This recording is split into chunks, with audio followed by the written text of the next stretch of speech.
Tumekuwa watumiaji wazuri sana wa audio jack na idadi watu wengi wafahamu audio jack jinsi zinaofanya kazi, lakini pia huenda wewe kama mmoja wao. Sasa leo nipo hapa kwa ajili ya kushare na wewe ulipata kujua na kuweza kushare kwa watu wengine.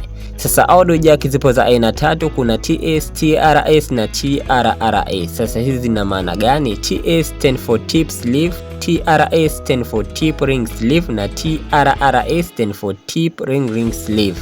Sasa hizi nini zinafanya? Basi tukianza na TS ni ile yenye mstari mmoja. Sasa hii ni audio jack ambayo inasafirisha signal lakini haisafirishi stereo, kwa maana inasafirisha mono peke yake. Lakini pia kuna hii TRS yenye mistari miwili. Hii ni audio jack ambayo inasafirisha signal ambazo ni stereo na inasaidia kwenye speaker kupata quality nzuri ambayo inapaswa kutoka kwenye hiyo speaker. Lakini pia kuna hii TRRS yenye mistari mitatu inayotoa ruhusa kwa vifaa kutumia sauti ya stereo na kuweza kupata sauti nzuri. Na kitu ambacho wamefanya poa sana kwenye TRRS, wame-add microphone ambayo inakupa ruhusa ya kuongea na mtu vizuri sana, na huku ukienjoy stereo muziki mzuri unaotakuwa kuupata kwenye speaker ama kifaa chochote kile.